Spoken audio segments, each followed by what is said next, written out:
السلام علیکم ورحمۃ اللہ وبرکاتہ۔ وعلیکم السلام ورحمۃ اللہ وبرکاتہ۔ نحمده ونصلی علی رسولہ الکریم، اما بعد فاعوذ باللہ من الشیطان الرجیم، بسم اللہ الرحمن الرحیم۔ رب اشرح لی صدری ویسر لی امری واحلل عقدۃ من لسانی یفقهوا قولی۔ رب زدنی علما رب زدنی علما اللہم فقہنا فی الدین رب یسر ولا تعسر وتمم بالخیر وبک نستعین۔ سورہ یونس۔ الحمد للہ الذی بنعمتہ تتم الصالحات۔ الحمدللہ، یہ اللہ کی نعمتیں ہیں، برکتیں ہیں کہ اللہ کی رحمت سے سورہ توبہ کے ساتھ ہی 7 طوال ختم ہوئی، یعنی کہ 7 طویل سورہ اللہ کی مدد سے ہم نے پڑھ لی ہیں۔ اب جو صورتیں آئیں گی وہ اتنی طویل نہیں ہوں گی۔ 7 طویل صورتیں ہم پڑھ چکے ہیں۔ آج ہم پڑھیں گے سورہ یونس۔ سورہ یونس کے بارے میں ہیڈنگ ڈالیے، سورہ یونس۔ لکھیں مکی سورت ہے۔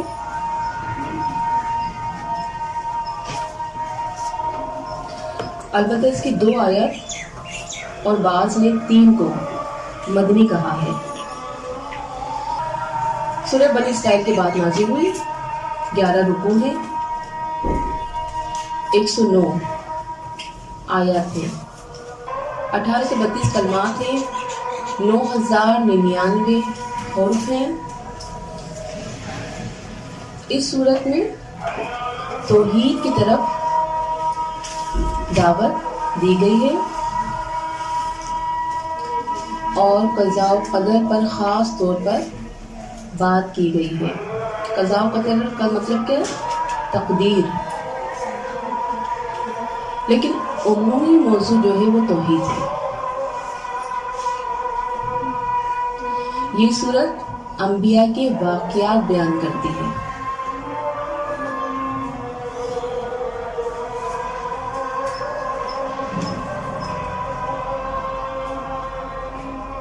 انہی میں سے یونس علیہ السلام ہیں جو ذوالنون کے لقب سے مشہور ہیں۔ اگرچہ اس صورت میں ان کا بہت کم ذکر ہے،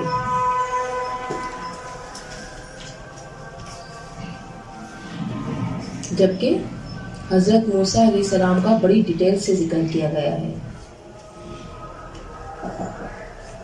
لیکن نام سورہ موسیٰ نہیں رکھا، سورہ یونس رکھا۔ کیا وجہ ہو سکتی ہے؟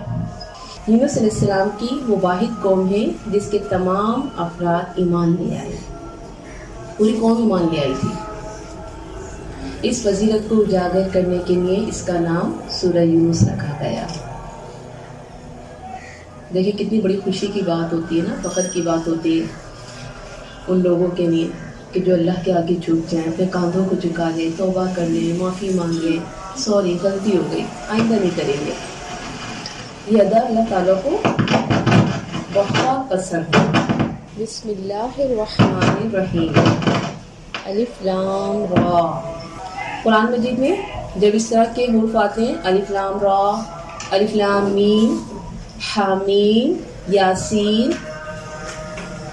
تو ان کو کیا کہا جاتا ہے؟ حروف مقطعات۔ ٹھیک ہے، مقطعات قطع سے، قطع علیحدہ علیحدہ الگ الگ پڑھے جانے والے۔ اس کے معنی کون جانتا ہے؟ اللہ اعلم بمرادہ، اس کے معنی اللہ ہی جانتا ہے۔ الف لام را، حروف مقطعات۔ تل کا، یہ تل کا مؤنث کے لیے آتا ہے، اور مذکر ذالک الکتاب، ہم نے پڑھا تھا پیچھے سورہ بقرہ میں، الف لام میم ذالک الکتاب۔ یہاں پہ تل کا کیوں آ رہا ہے؟ بات تو کتاب کی ہو رہی ہے۔ اس کے نیچے ہی لکھ لیں، پہلے تو یہ لکھیں کہ تل کا مؤنث لکھ لیجیے صیغہ یہ، آیاتو آیات کی وجہ سے مؤنث استعمال ہوا ہے، نشانیاں، یہاں آیت کی وجہ سے مؤنث استعمال ہوا ہے۔ اسم اشارہ دور کے لیے ہے، جبکہ کتاب تو میرے سامنے ہے۔ تو میں نے آپ کو بتایا تھا کہ یہ کتاب آئی بہت دور سے ہے، ٹھیک ہے، سامنے تو ہے میرے لیکن آئی بہت دور سے، اسم اشارہ ہے، تو تعظیم کے لیے کہا گیا ہے۔ تل کا یہ، آیاتو آیات ہیں یعنی نشانیاں ہیں، معجزات ہیں، یہ دلوں پر اثر کرنے والی آیتیں ہیں، یہ انقلاب لینے والی، زندگی میں لانے والی اللہ کی باتیں ہیں۔ الکتاب، کتاب، کون سی کتاب؟ قرآن، یعنی کہ اس صورت کی آیتیں، یہ کتاب، اس کی بات ہو رہی ہے جو حکیم ہے، ہا کاف میم، حکم، اس کی، اور یہ صفت کس کی ہے؟ اللہ کی، ٹھیک ہے۔ محکم مطلب کوئی بگاڑ نہیں ہے اس میں، کوئی کمی نہیں ہے اس میں، کوئی عیب نہیں ہے اس میں، بے عیب کتاب ہے۔ یہ آیت ہے کتاب حکمت والی۔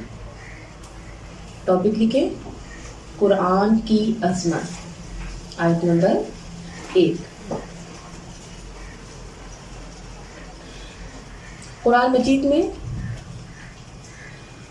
29 صورتیں حروف مقطعات سے شروع ہوتی ہیں۔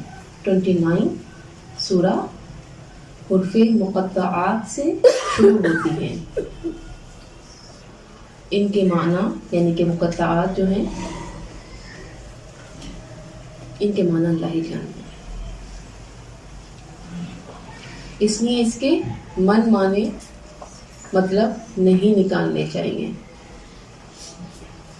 اور اس بات کا بھی یقین رکھا جائے کہ اللہ تعالیٰ نے انہیں بے مقصد نہیں اتارا بلکہ کسی حکمت کی بنا پر اتارا ہے، اور یہ قرآن کے معجزہ ہونے کی دلیل ہے، یعنی یہ حروف جو ہیں یہ بہت خاص ہیں، یہ قرآن کی معجزہ ہونے کی دلیل ہے۔ ویسے تو سارا قرآن ہی معجزہ ہے، کوئی اس جیسی ایک سورہ کیا ایک آیت نہیں بنا سکتا۔ چیلنج تھا نا، پیچھے ہم نے پڑھا، کوئی ایک ہی آیت بنا لاؤ، لیکن ناکام ہو گئے۔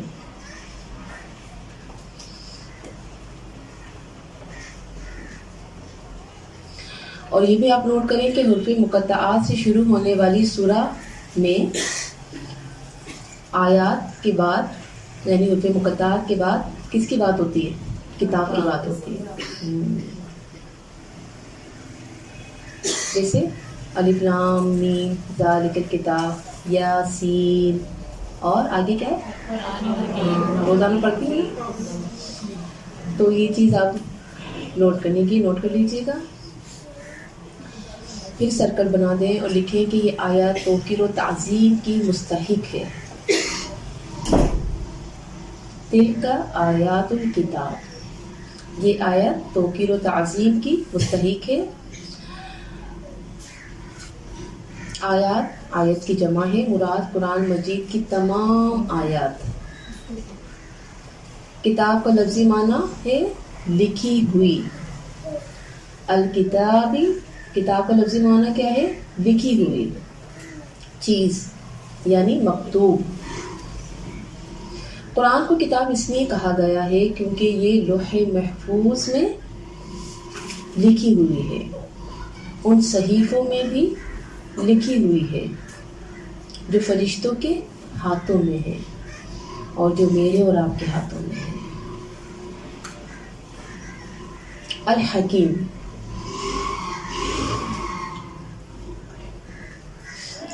امام راضی کہتے ہیں قرآن کریم کی یہ صفت بیان کرنا کہ یہ کتاب حکیم ہے، اس کے کئی معنی ہیں۔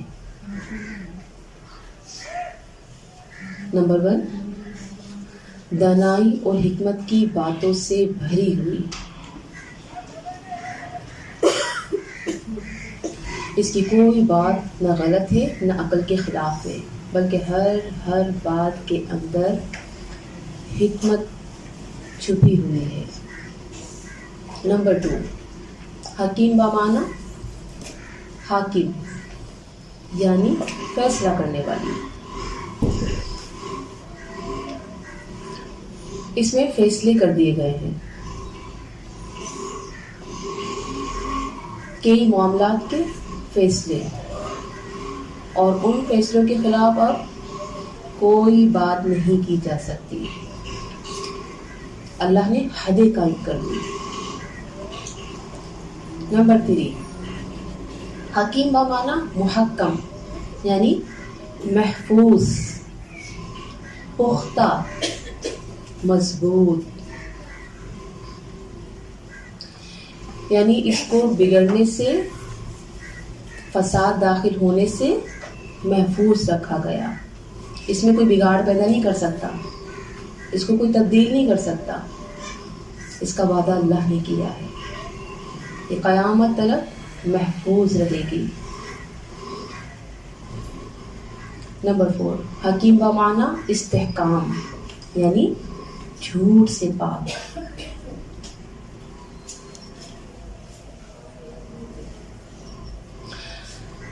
اور آیت کا مطلب یہ ہے کہ اے نبی، یہ بلند مقام آیات ہیں جو آپ پر نازل کی گئی ہیں۔ یعنی ایک معنی تو میں نے آپ کو لکھوا دیا، اب ایک معنی کیا ہے آیات کا؟ اے نبی، یہ بلند مقام آیات ہیں جو آپ پر نازل کی گئی ہیں۔ یہ کتاب، اس کی آیات حکمت پر مشتمل ہیں، ایسی باتیں ہیں اس میں جو انسان کو کامیاب بناتی ہیں۔ اس کو نازل کرنے والا حکیم ہے، جو کتاب بھیجی ہے وہ بھی الحکیم ہے، یعنی بھیجنے والا بھی خوب اور جو بھیجا وہ بھی خوب۔ تو ہمارے پاس کیا ہے؟ بہت قیمتی خزانہ، بہت ہی زیادہ قیمتی خزانہ۔ تو کیا کریں ہم؟ قرآن کو لازم پکڑیں۔ جب اس چھوٹی سی آیت میں اللہ تعالیٰ نے اتنی خوبیاں بتا دی، اتنی اہمیت بتا دی، تو ہمیں کیا کرنا ہوگا؟ ہمیں اس کو مضبوطی سے پکڑنا ہوگا، اس کو سمجھنا ہوگا، اس پر غور و فکر کرنا ہوگا۔ اپنی زندگی کے ہر معاملے میں ہمیں دیکھنا ہوگا کہ قرآن کیا کہتا ہے، اللہ کا کلام کیا کہتا ہے۔ میری زندگی کا کوئی کام قرآن کے خلاف نہ ہو۔ یہ قرآن میری زندگی ہے، اس قرآن میں میرا ذکر ہے، یہ قرآن میری رہنمائی کرتا ہے۔ تو کیا کریں کہ قرآن کو لازم پکڑو، کیونکہ وہ عقل کی تیزی اور حکمت کی روشنی، علم کا سرچشمہ ہے۔ ہم نے کیا سیکھا؟ اگر ہم دانائی حاصل کرنا چاہتے ہیں، صحیح علم حاصل کرنا چاہتے ہیں، تو قرآن کو وقت دینا پڑے گا۔ اکثر کہتے ہیں نا، ہم سمجھ نہیں آتا کیا کروں، اکثر خاندانی مسئلے مسائل، اکثر بہت سی ایسی الجھنیں ہوتی ہیں جو ہم نہیں سلجھا پاتے۔ کون سلجھائے گا؟ یہ قرآن سلجھائے گا، یہ قرآن بتائے گا آپ نے کرنا کیا ہے، آپ نے کون سا فیصلہ کرنا ہے، آپ نے کون سی راہ اختیار کرنی ہے۔ لیسن نمبر 2 کیا ہے؟ قرآن کی عظمت اور بلند شان ہے۔ جو اس سے محروم رہا وہ خیر سے محروم رہ گیا۔ اللہ اکبر، یعنی جو قرآن کلاس سے نہیں جڑے ہوئے وہ خیر سے محروم ہیں۔ آپ قرآن کلاس میں بیٹھی ہیں، الحمدللہ، اللہ نے آپ کو خیر کے لیے پسند کر لیا، الحمدللہ۔ آیت نمبر 2، اکانا کیا ہے؟ اس طرح کا جب آیت آتی تو کیا مطلب ہوتا ہے؟ استفہام، سوالیہ صیغہ ہے نا۔ اکانا کیا ہے؟ کیا وجہ جو کلاس میں نہیں آتی ہو؟ کیا وجہ جو دین اختیار نہیں کر رہے؟ کیا وجہ جو حق پسند نہیں آتا؟ کیا وجہ ہے جو زندگی میں ابھی تک تبدیلی نہیں آ رہی؟ کیا وجہ ہے جو دنیا نہیں چھوڑی جا رہی؟ آکانا کیا ہے؟ للناسی، لوگوں کے لیے۔ کون سے لوگ ہیں؟ کفار مکہ کی طرف اشارہ ہے، لیکن آج کے لوگوں کی طرف ہے جو اپنی زندگی میں اتنے مغرور ہو گئے کہ دین کو بھلا دیا۔ اکان للناس کیا ہے؟ لوگوں کے لیے۔ عجبا، عین جیم با، عجب تعجب، ایسی حیرت جس کا سبب معلوم نہ ہو، حیران کن، عجیب بات، ان کے اوحینا، واوحا یا وحی سے، وحی کی ہم نے، ان کے وحی کی ہم نے الی رجل، ایک شخص کی طرف، یعنی ایک انسان کی طرف، ایک آدمی کی طرف وحی کر دی. بھلا ایک آدمی بھی کوئی پیغمبر ہوتا ہے؟ یعنی اس بات پر تعجب کرتے تھے. منہم، ان میں سے، کن میں سے؟ جو انہی کے قبیلے کے تھا، انہی کے خاندان کا تھا، انہی کے سامنے پلہ بڑا تھا، انہی کے سامنے اس کا بچپن گزرا تھا. اور یہی لوگ ان کو کیا کہتے تھے؟ صادق اور امین. یہ جانتے تھے کہ یہ ایک دم سچا ہے، لیکن اب کیا کہہ رہے ہیں؟ یہ کیا ہو گیا؟ تو منہم کے نیچے لکھیں ان کے ہی قبیلے سے، حسب نسب سے، خاندان سے، یعنی کوئی نیا آدمی نہ تھا، ان کے ساتھ تھا شروع دن سے، یہ دیکھ رہے تھے اس کو. پھر بھی کیا کہا؟ تعجب کیا. ان کے، انذر الناس، کے ڈرائیے لوگوں کو، نون زارا، ناس لوگوں کو، کون لوگوں کو؟ تمام لوگوں کی طرف اشارہ ہے کہ لوگوں کو ڈرائیے، انہیں بتائیں کہ گناہوں سے باز آ جائیں، انہیں بتائیں کہ دین کے خلاف اپنی زندگی کب تک گزارو گے، انہیں بتائیں کہ دین کی طرف آئیں، دین میں ہی کامیابی ہے. قرآن کو تھام لیں، قرآن کے مطابق آپ کی خوشی، آپ کے غم ہونے چاہیے، اسی میں کامیابی ہے. پھر کیا ہوگا جب آپ یہ کر لیں گے؟ وبشر الذین، پھر ان کو گفٹ دے دیں، خوشخبری دے دیں. وبشر، اور خوشخبری دیجیے، الذین، انہیں جو آمنوا، ایمان لائے، انا، کہ بے شک لہم، ان کے لیے، قدم، قدم سے، دال نیم، قدم. یہاں پہ کیا معنی آ رہا ہے؟ مرتبہ ہے. کیوں؟ لکھیں اس کے نیچے، مومن اچھے اعمال آگے بھیجتا ہے اور قدم بھی آگے ہی بڑھتا ہے، اس لیے یہاں پر قدم استعمال ہوا ہے. قدم بامانہ قدر و منزلت، قدم بامانہ آگے نکلنا، قدم بامانہ مرتبہ مقام، قدم بامانہ پیش قدمی. صدق، صدقہ، صادقہ، سچا، عند، پاس، ربہم، ان کے رب کے، قال، کہا، کافرون، کافرون، ان، بے شک، ھذا، یہ، لساحر، سین ہا را، البتہ جادوگر ہے. دیکھیں کس کو کہا جا رہا ہے؟ محبوب دو عالم، اتنی عظیم ہستی کو کیا کہہ رہے ہیں یہ ظالم؟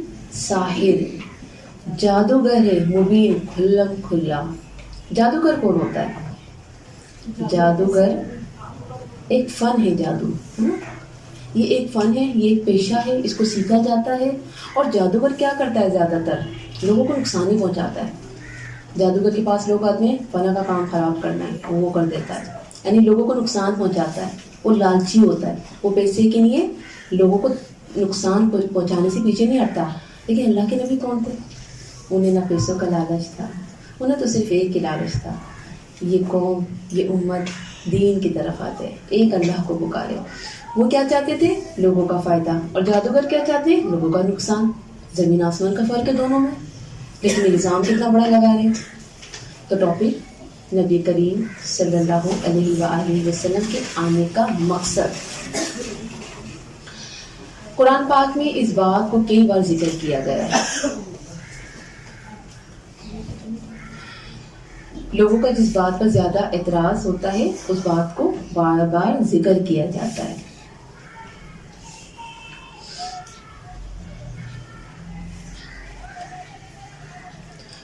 اور یہ معاملہ ہر پیغمبر کے ساتھ رہا ہے، صرف اللہ کے نبی کے ساتھ ہی نہیں تھا، ہر پیغمبر کے ساتھ تھا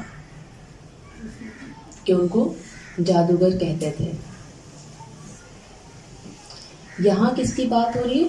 مشرکین کی، اہل مکہ کی. یہ اعتراض اب وہ کر رہے ہیں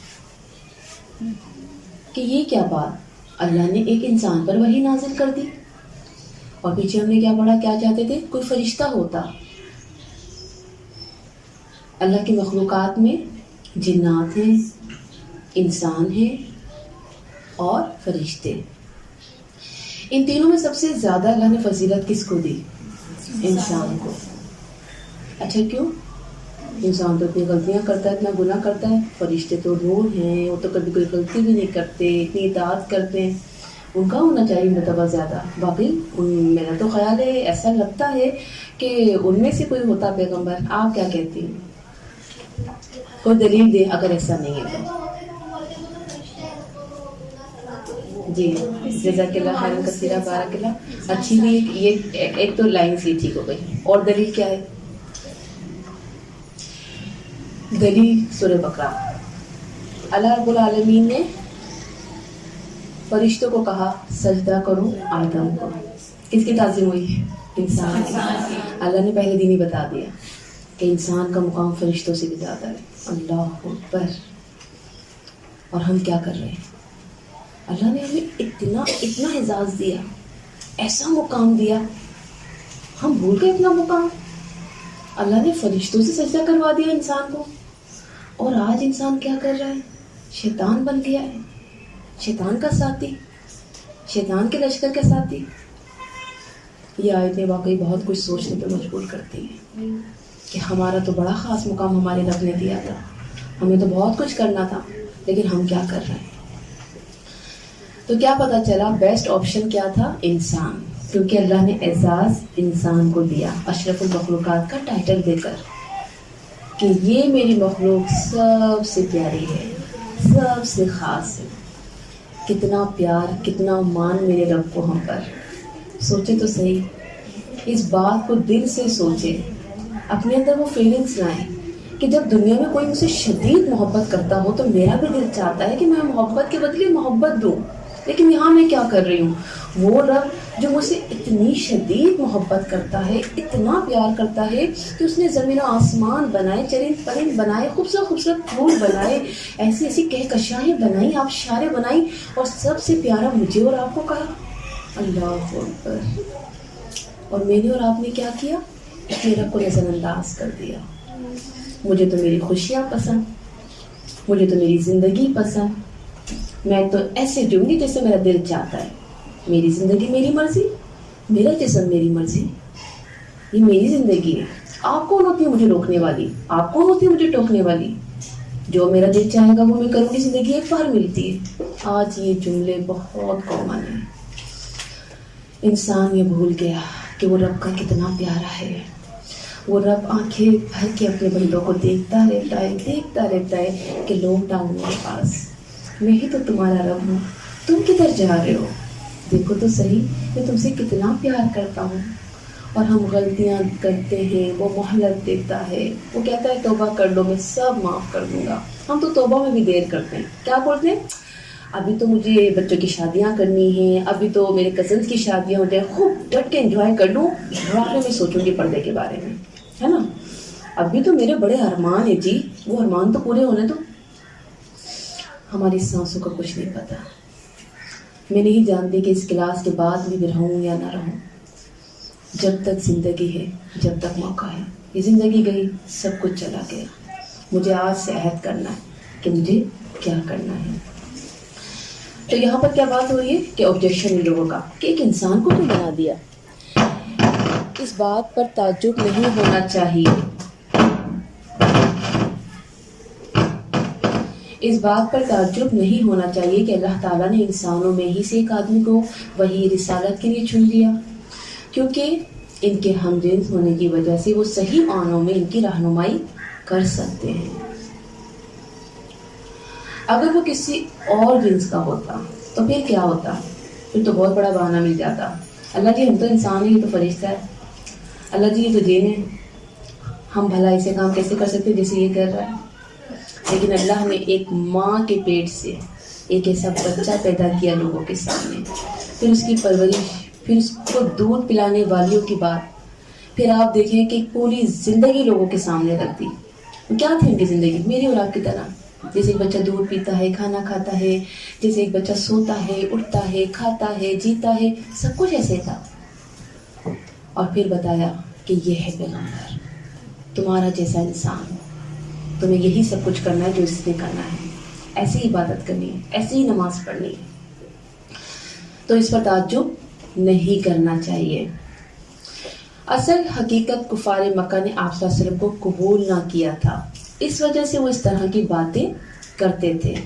ان کے دل میں حسد تھا، دشمنی تھی. اور وجہ کیا تھی؟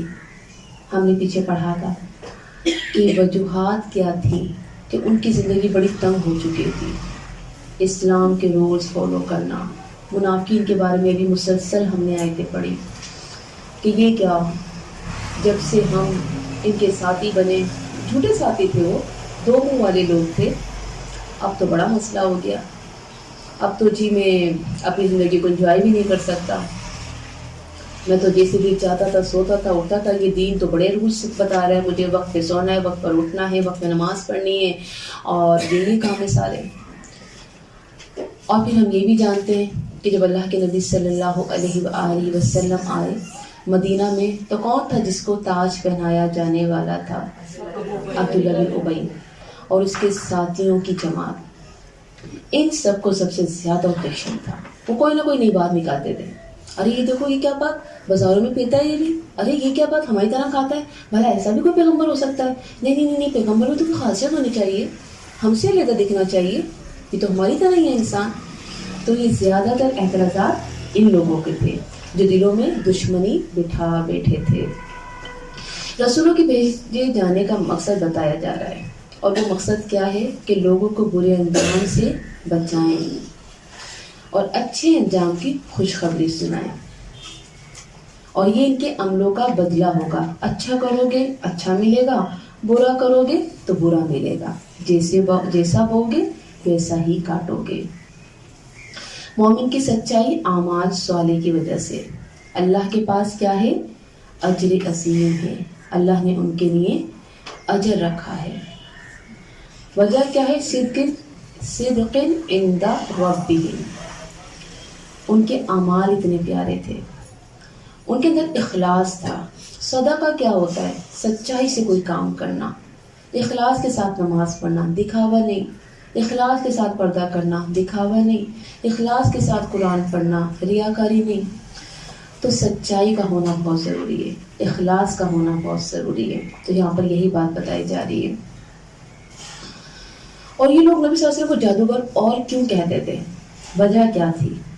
کیونکہ اللہ کے نبی صلی اللہ علیہ وسلم جب کوئی بات کرتے تو وہ دلوں پر اثر کرتی تھی، دلوں میں اترتی تھی ان کی بات. لوگ ان کی بات سنتے تھے، ان کی آنکھیں بہہ جاتی تھی. لوگ ان سے بات کرتے تھے تو ان کے ہو جاتے تھے. ان کی آواز میں جو مٹھاس تھی، ان کے کلام میں جو سچائی تھی، ان کے کردار میں جو خوبصورتی تھی، لوگ ان کو دیکھتے ہی ان کے ہو جایا کرتے تھے. تو پھر جو دشمنی کرنے والے تھے وہ کیا کہتے تھے؟ یہ تو جادوگر، ہم اتنی پلاننگز کر رہے ہیں، اتنا کچھ کر رہے ہیں کہ اس کے خلاف لوگ ہو جائیں، لیکن یہاں تو مسئلہ ہی کچھ اور چل رہا ہے. لوگ تو ان کے ہوتے ہی جا رہے ہیں، یہ گروپ تو بڑھتا ہی جا رہا ہے.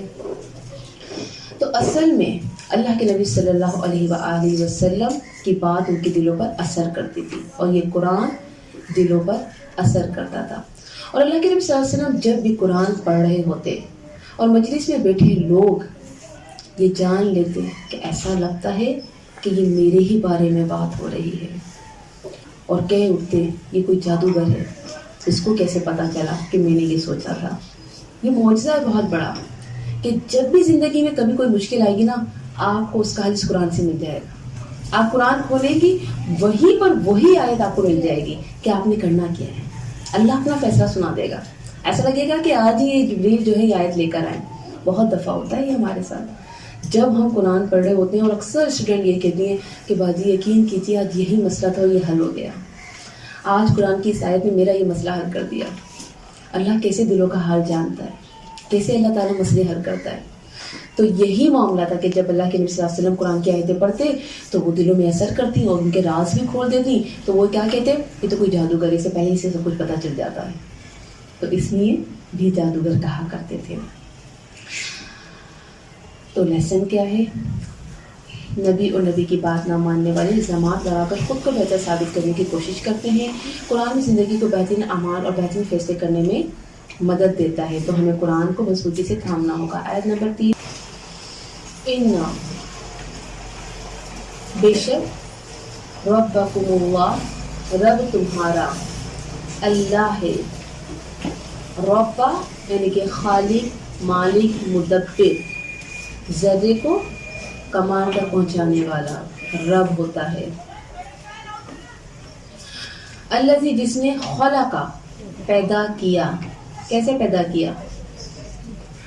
سماوات والارض آسمانوں اور زمین کو 6 دنوں میں، ثم استوى پھر وہ بلند ہوا، سین واو یا، علی العرش عرش پر، یعنی اس پر ایمان لانا واجب ہے کہ اللہ رب العالمین عرش پر مستوی ہے۔ یدبر الامر اور تدبیر کرتا ہے تمام معاملات کی۔ یدبر دال با را، دبارہ کیا ہوتا ہے؟ پیٹ، کسی چیز کے نتیجے پر غور کرنا۔ لفظی ترجمہ کیا ہے؟ پیٹ، اور اس کا یہاں پہ معنی دوسرا کیا بنتا ہے؟ کسی چیز کے نتیجے پر غور کرنا کہ کہاں سے ہم چل رہے ہیں اور ہمیں کہاں پہنچنا ہے، اور معاملات کے بارے میں غور و فکر کرنا۔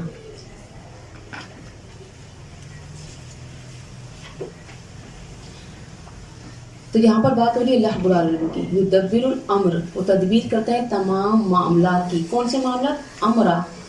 امرا مطلب رزق کس کو کتنا دینا ہے، زندگی کتنی دینی ہے، اور دنیا میں کب تک رہے گا۔ ما نہیں، من شفیع، شین پا عین، کوئی سفارشی، اللہ مگر، من بعد اذنہ، اس کے اذن کے یعنی اجازت کے، ذالکم اللہ یہی ہے اللہ، ربکم رب تمہارا، فاعبدوہ پس عبادت کرو اس کی، فاعبدوہ عبد سے، اور عبد کا مطلب کیا ہوتا ہے؟ بندہ، غلام، اور غلام جو ہوتا ہے وہ کیا ہوتا ہے؟ 24 گھنٹے کا غلام ہوتا ہے، اس پر اپنے مالک کی اطاعت لازم ہوتی ہے، وہ ایک لمحہ بھی اپنی مرضی نہیں چلا سکتا۔ فاعبدوہ افلا کیا بھلا نہیں، تذکرون تم نصیحت پکڑتے، اللہ کا تعارف۔ قرآن کریم اور رسول اللہ کی حق رسالت ہونے کے بعد اہم ترین بات مزید بیان ہو رہی ہے، اور وہ اہم ترین بات جس کی دعوت ہر رسول نے دی، یعنی توحید اور اس کے دلائل، یعنی وہ جو رب ایک ہے نا، اس کی خاصیت کیا کیا ہے۔ وہ رب وہ کرتا ہے جو کوئی دوسرا نہیں کر سکتا۔ بھلا کوئی دوسرا آسمان بنا سکتا ہے؟ کوئی زمین بنا سکتا ہے؟ یہ تو بہت بڑی چیزیں ہیں، کوئی ایک مچھر کا پر بھی نہیں بنا سکتا۔ بے شک تمہارا رب اللہ ہے، اللہ کی ربوبیت کا ذکر ہے، وہ رب جس نے زمین و آسمان کو بنایا، یعنی یہ عظیم مخلوقات ہیں جنہیں اللہ سبحانہ و تعالی نے 6 دن میں بنا دیا۔ 7 آسمانوں کی تخلیق، زمین کی تخلیق جس میں ہم رہتے ہیں، زمین و آسمان کے درمیان کی عظیم مخلوقات۔ یہاں وہ نمبر 3 جو ہے، جو میں نے نام لیا ہے، زمین و آسمان کے درمیان کی مخلوقات، اس کا ذکر نہیں ہے، لیکن قرآن مجید میں یہ بھی ساتھ ہوتا ہے، وما بینہما لکھا ہوتا ہے زمین و آسمان کی جب بات ہوتی ہے۔ اچھا، ان 6 دن سے مراد، 6 دن کی بات ہو رہی ہے نا کہ 6 دن میں بنایا زمین و آسمان کو، ان 6 دن سے مراد یا تو وہ دن ہے جن میں سے ایک دن 1000 سال کے برابر ہے، یعنی اوپر ایک دن، ہمارے یہاں پر 1000 سال، صحیح ہے، ایک دن 1000 سال کے برابر ہے، یا پھر ہمارے ہی 6 دن مراد ہیں۔ لیکن یہ دن سورج کی پیدائش کے بعد آئے، جبکہ یہ دن سورج سے پہلے ہیں، جن کا ذکر اللہ یہاں فرما رہا ہے۔ تو کیا بات سمجھ میں آ رہی ہے؟ سورج پہلے بنا یا لکھا پہلے؟ تو پھر اب سوال ہی پیدا ہوتا ہے کہ اللہ تو کن کہہ کر بھی یہ بنا سکتا تھا، یہ 6 دن کی بات کیوں آ گئی؟ اللہ کے لیے کوئی مشکل ہے؟ اللہ کن کہہ دے اور یہ اتنا بڑا آسمان بن سکتا تھا، زمین بن سکتی تھی، اللہ نے 6 دن میں کیوں بنایا؟ اللہ تو بہت قدرت والا ہے۔ تو اکثر لوگوں کے ذہنوں میں سے سوالات آتے ہیں کہ اللہ تو کون کہتا ہے فیکون، بس ہو جاتا ہے، تو اللہ نے 6 دن میں زمین آسمان کیوں بنایا؟ اللہ اس میں ہماری تربیت کر رہا ہے، اللہ ہمیں کچھ سکھا رہا ہے، اللہ ہمیں کچھ بتا رہا ہے، ہمیں زندگی کی پلاننگ کرنا بتا رہا ہے، کچھ کاموں کی پلاننگ کرنا بتا رہا ہے۔ ایسے ہی نہیں بس اچانک تم لوگ سب کچھ کرنے کھڑے ہو جاؤ، پلاننگز کی جاتی ہیں، ہمیں کچھ ٹریننگ دی جا رہی ہے یہاں پر۔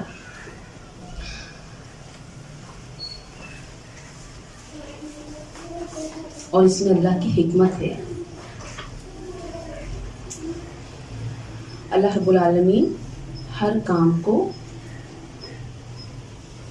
مختلف اوقات میں کر کے لوگوں کو ٹائم مینجمنٹ سکھاتا ہے کہ کس طرح سے آپ کو وقت پر کام کرنا ہے، کیسے وقت کا خیال رکھنا ہے، کتنے دنوں میں سیٹ کرنا ہے۔ جیسے مثال کے طور پہ ہمارا کورس شروع ہو رہا ہے، ہم ایسے نہیں شروع ہو گئے، ہم نے ٹائم سیٹ کیا کہ 3 گھنٹے کی کلاس ہوگی، ہم نے ٹائم سیٹ کیا کہ 12 دن کا کورس ہوگا، کچھ پلاننگز کی جاتی ہیں، تب وہ کام کامیاب ہوتے ہیں۔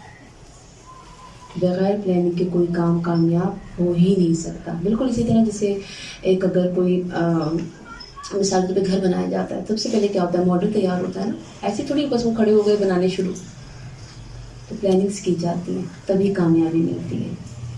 تو اللہ رب العالمین ہمیں بھی سکھا رہا ہے، اور اللہ تعالیٰ نے تو ہمیں ہماری پیدائش سے بتا دیا کہ ہمیں چاہتا تو کن کہہ کے اچانک ہم بن جاتے، لیکن 9 مہینے کا یہ وقت ہمیں بہت کچھ سکھا رہا ہے کہ اللہ تعالیٰ نے قرآن میں کیا فرمایا ہے؟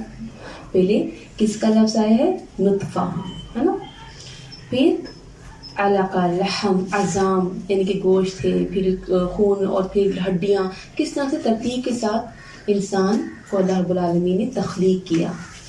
اللہ کے لیے کن کہنا بھی کافی تھا، لیکن مختلف اوقات میں اللہ رب العالمین ہمیں بتا رہا ہوتا ہے کہ کام کو کس طریقے سے کیا جاتا ہے، ہمیں سکھا رہا ہے۔ تو اس میں ہمارے لیے کیا ہے؟ بہت بڑا سبق ہے کہ ہمیں کیا کرنا ہے؟ اسٹیپ بائی اسٹیپ کام کرنا ہے، ایسے ہی نہیں بس ایک ساتھ سب کچھ کرنے بیٹھ جائیں۔ اسٹیپ بائی اسٹیپ کام کریں گے تو بہترین طریقے سے کام کیا جا سکتا ہے، اور پھر ٹائمنگ، ڈیز، پلاننگ، ان تمام چیزوں کا خیال رکھا جائے گا۔ یہ سب اللہ نے بنایا ہے، ہم بھی جانتے ہیں اللہ مالک ہے، ہم بھی جانتے ہیں، لیکن ہم مالک نہیں ہیں، یہ ہم نہیں جانتے۔ ہم جانتے ہیں کہ اللہ مالک ہے، لیکن ہم اپنے آپ کو بھی مالک سمجھتے ہیں۔ کیسے؟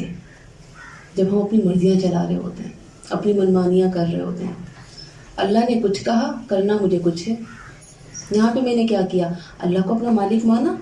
مالک تو وہ ہوتا ہے جس کی بات مانی جاتی ہے، اور جب میں بات نہیں مانتی تو در حقیقت میں اس وقت مالک نہیں سمجھتی۔ بہت گہری بات ہے، اگر ہم اس کو سمجھ سکیں۔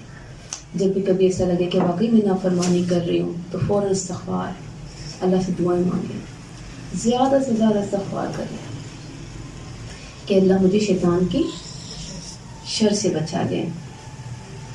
تو ہماری ملکیت ہر چیز پر نہیں ہے، بلکہ اللہ کی ملکیت ہے میری زندگی پر، میرے ہر کام میں اللہ کی ملکیت، اللہ کا حکم ہونا چاہیے، کیونکہ ہم کون ہیں؟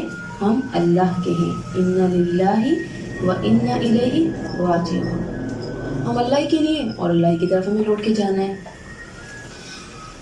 اور ویسے بھی ہم نے پیچھے کیا پڑھا تھا؟ ہم تو بکے ہوئے ہیں، ہم نے تو اللہ کو اپنے آپ کو بیچ دیا ہے نا، سودا کر چکے ہیں ہم کہ اللہ تو ہمیں خرید لے، تجھ سے پیارا خریدار کوئی ہمیں مل نہیں سکتا، بس تو ہمیں خرید لے۔ تو الحمدللہ اس دن ہم نے اپنے رب کو اپنا آپ بیچ دیا تھا. تو بس اس کمٹمنٹ پر آپ ہمیشہ قائم رہیے گا، بھول نہ جائیے گا کہ میں اپنے رب کو اپنا آپ بیچ چکی ہوں. اب کبھی بھی کوئی ایسا موقع ہونا کہ لگے کہ ہاں یہاں میں اپنی منمانی کر رہی ہوں، تو یاد کر لیجیے گا کہ سودا ہو چکا ہے اس باڈی کا. اس پر صرف وہی حکم چلے گا جو اس رب کا ہے. جو وہ کہتا ہے نا بس وہی ہوگا. لوگ آبجیکشن کر رہے ہیں، لوگ ناراض ہو رہے ہیں، ہونے دیں، مجھے کسی کی پرواہ نہیں ہے. یہ کیا سارا شادی کا ماحول خراب کر دیتے ہیں یہ آ کر. ٹھیک ہے ہونے دو، ہم تو ایسے آئیں گے، ہم تو نہیں اتارے اپنا حجاب، ہے نا. اللہ تعالیٰ نے جب منع کر دیا کہ آپ اپنے بالوں سے بالوں کو نہیں جوڑ سکتے، تو ہم تو نہیں جوڑیں گے. چاہے کتنی بھی خواتین ویکس لگا لیں، کتنے بھی اپنے جو نقلی جوڑے لگا لیں. آج کل تو بہت فیشن ہے نا. ہر وہ چیز جو نقلی آپ اپنے جسم سے جوڑتی ہیں وہ اللہ کے نزدیک ناپسندیدہ ہے. اللہ نے اور فرشتوں نے لعنت کی ہے. اب جب بھی کبھی تیار ہوا کریں تو نوٹ کیا کریں کہ میں کیا کیا چیزیں اپنے آپ سے جوڑ رہی ہوں. ٹھیک ہے. اب وہ ایسا نہیں ہے کہ آپ پاؤڈر لگاتے ہوئے بھی سوچ لیں کہ نہیں یہ بھی جڑ گیا. اتنی تو اجازت ہے. کلر والی چیز کی اجازت ہے، لپسٹک لگا سکتی ہیں آپ، لوشن لگا سکتی ہیں، چیزوں کی اجازت ہے. سرما تو آپ کو پتہ ہے یہ تو ہے ہی اجازت. لیکن کچھ چیزیں ایسی ہوتی ہیں جو علیحدہ سے جسم کے حصے کی طرح لگائی جاتی ہیں. جیسے بال ہو گئے، ہے نا، نیلس ہو گئے، لینس ہو گئے، آئی لیشز ہو گئیں. یہ تمام چیزیں کیا ہیں؟ یہ ہم نے جسم سے نا اضافی چیزوں کو جوڑ رہے ہیں. یہ حرام ہے، ان سے بچنا ہے. ایسے تیاری کریے کہ فرشتے لعنت نہ کریں. ٹھیک ہے. تو یہاں پر ہم نے سودا تو ہم کر چکے ہیں، اس بات کو ہمیں یاد رکھنا ہے. پھر دیکھیں آگے کیا ہے، استوى علی العرش. اللہ کہاں پر ہے؟ کتابوں میں کیا لکھا ہے بچوں کی؟ ہر جگہ موجود ہے. بچوں کو آج اسکول میں کیا پڑھایا جا رہا ہے؟ اللہ ہر جگہ موجود ہے. ایسا نہیں ہے، اللہ ہر جگہ موجود نہیں ہے. اللہ کا علم ہر جگہ موجود ہے، اللہ کی نظر ہر جگہ موجود ہے. اللہ سب کو دیکھ رہا ہے. کوئی کتنے بھی اندھیرے غار میں چلا جائے، کھائی میں چلا جائے، اللہ سب کو دیکھ رہا ہے. اللہ تعالیٰ ان کیڑوں مکوڑوں کو بھی دیکھ رہا ہے. ان سے بھی جو ہے اللہ تعالیٰ جو ہے جانتا ہے کہ وہ کیا کر رہے ہیں. لیکن اللہ ہر جگہ موجود نہیں. اللہ کا ہے عرش پر. ٹھیک ہے. اس کے بارے میں تھوڑا سا لکھ لیں. یعنی آسمانوں زمین کی تخلیق کے بعد عرش پر مستوی ہوا، بلند ہوا. مطلب استوا کی کیفیت معلوم نہیں. یہ اللہ تعالیٰ کی ایک صفت ہے. اس کی کوئی حد بندی نہیں، اس کی تشبیہ نہیں. کسی چیز سے تشبیہ نہیں دے سکتے. اس کی کوئی تمثیل نہیں. کسی چیز سے مثال بھی نہیں دے سکتے، کیونکہ جو اللہ کی صفات ہیں وہ کسی کی نہیں ہو سکتی. لا الہ الا اللہ، قل هو اللہ احد اللہ الصمد لم یلد ولم یولد ولم یکن له کفوا احد. اللہ کی خاصیت، اللہ کی وحدانیت بہت بہت جدا ہے. وہ ایک ہے، اس جیسا کوئی ہو ہی نہیں سکتا.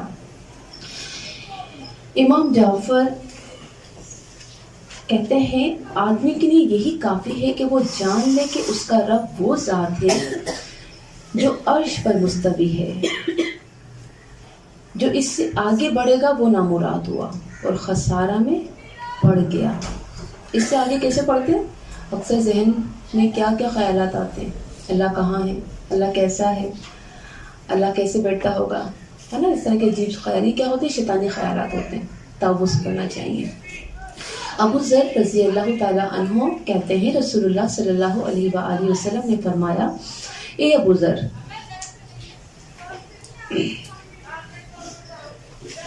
کرسی کے مقابلے میں 7 آسمان اس طرح ہیں جیسے بیابان زمین پر کوئی چھلا گرا ہوا ہو. ابن عباس کہتے ہیں کرسی پاؤں کی جگہ ہے اور عرش کی اصل قدر کوئی نہیں جانتا. یعنی کسی کو پتہ نہیں کہ عرش کتنا بڑا ہے. پھر دیکھیں اس کے بعد یدبر الامر، تدبیر کرتا ہے معاملات کی. اس کا ہر کام حکمت سے بھرا ہوتا ہے. کس کے لیے کیا بہتر ہے وہ جانتا ہے، کتنا بہتر ہے وہ سب اس کے مطابق دیتا ہے. ہر معاملے میں خوبصورت طریقہ فرماتا ہے. ہمارے لیے بھی یہی سبق ہے. ہم بھی ہر چھوٹی بڑی چیز کے لیے کیا کریں؟ تدبیر کریں، غور و فکر کریں. ہر معاملات پر بہترین طریقے سے سوچ و بچار کے بعد پھر فیصلہ کریں کہ ہمیں کرنا کیا ہے. ایسے ہی نہیں کہ ہر معاملات کو بس جلدی جلدی سے طے کر لیں. نہیں، ہر معاملات پر غور و فکر لازم ہے. اور آپ جانتی ہیں میں اور آپ انسان ہیں, ہمارے اندر تو بڑی کمزوریاں ہیں اور اللہ تو ہر کمزوری سے پاک ہے, لیکن اللہ ہمیں بتا رہا ہے کہ معاملات کو دیکھنا ضروری ہے, پھر فیصلہ کیا جائے. اب رشتہ کرتے ہیں, ایسے تھوڑی کہ رشتہ آ گیا جی کو بولے. اللہ نے کیا بتایا؟ استخارہ کریں, معلومات کریں, کچھ چیزیں دیکھنے کا حکم کہا گیا. تو کیا تدبر کرنا ضروری ہے معاملات میں. پھر شفیع کی بات ہوئی, ہر کوئی سفارش نہیں کر سکتا مگر اللہ جسے حکم دے دے. یعنی ایسا نہیں ہوگا کہ کل قیامت کے دن ہر کوئی سفارش کرنے کے لیے کھڑا ہو جائے گا, جی نہیں, اللہ جسے حکم دے گا بس وہی سفارش کر سکتا ہے. پھر فَاعْبُدُوهُ کا لفظ, صرف اس کی عبادت کرو, پوری زندگی اسی کی اطاعت کرو, مشکلات میں اسی کو پکارو, پوری زندگی اسی کی غلامی کرو. عبد کا مطلب کیا ہوتا ہے؟ غلام. اور غلام کیا ہوتا ہے؟ 24 گھنٹے کی غلامی کرتا ہے, کبھی بھی اپنی منمانی نہیں کرتا. تو یہاں پر یہی بات ہے کہ اللہ کی عبادت ایسے کرو کہ ایسے نہیں کہ ابھی نماز پڑھی اور پھر ابھی اس نماز کے بعد کیا کر رہی ہیں آپ؟ اپنی منمانیاں. آپ نے اگر جس کے آگے جھک کے نماز پڑھی ہے نا, آپ نماز کے بعد بھی اسی کی بندی ہیں, اب کسی اور کی بندی نہیں ہو گئی ہیں آپ کہ آپ جو ہے اپنا فرمانیاں کریں اور گناہ کرنے بڑھ جائیں. جیسے آپ نماز کی حالت میں اپنے رب کی تھی نا, ایسی نماز کے بعد بھی آپ اپنے رب کی ہی ہیں. یہ آپ یاد رکھیں. بتانے کا مقصد یہ, افلا تذکرون, پھر ان دلائل سے نصیحت حاصل کرو جو تمہارے سامنے پیش کی گئی ہیں. جس سے تمہیں پیدا کیا تمہیں اس کی عبادت کرنی ہے. کیسے کرنی ہے یہ بھی آپ کو سمجھا دیا. یعنی اللہ تعالیٰ فرما رہا ہے کہ جب آپ کے سامنے قرآن کی آیتیں رکھی جا رہی ہے, قرآن رکھا جا رہا ہے, تو یہ سننے کی بات نہیں ہے, صرف اس پر غور و فکر کرنا ہے. سنو ایسے کہ اس کو سوچو سمجھو کہ یہ جو بات ہے مجھے اب کرنا کیا ہے. آج مجھے یہ بات پتہ چلی ہے, اب اس کے ساتھ مجھے اپنی زندگی میں اس کو کیسے لے کے آنا ہے. غور و فکر کرنا ہے, نصیحت حاصل کرنی ہے. یہ قرآن کیا ہے؟ نصیحت حاصل کرنے والی چیز ہے, نصیحت حاصل کرنے والی کتاب ہے. تو خلاصہ اللہ کی عظمت و قدرت کا پتہ چلتا ہے. جس رب نے یہ سب بنایا وہ خود کتنا بڑا ہوگا, اس کا مقام کتنا بڑا ہے, اس کی بات کی کس قدر اہمیت ہے.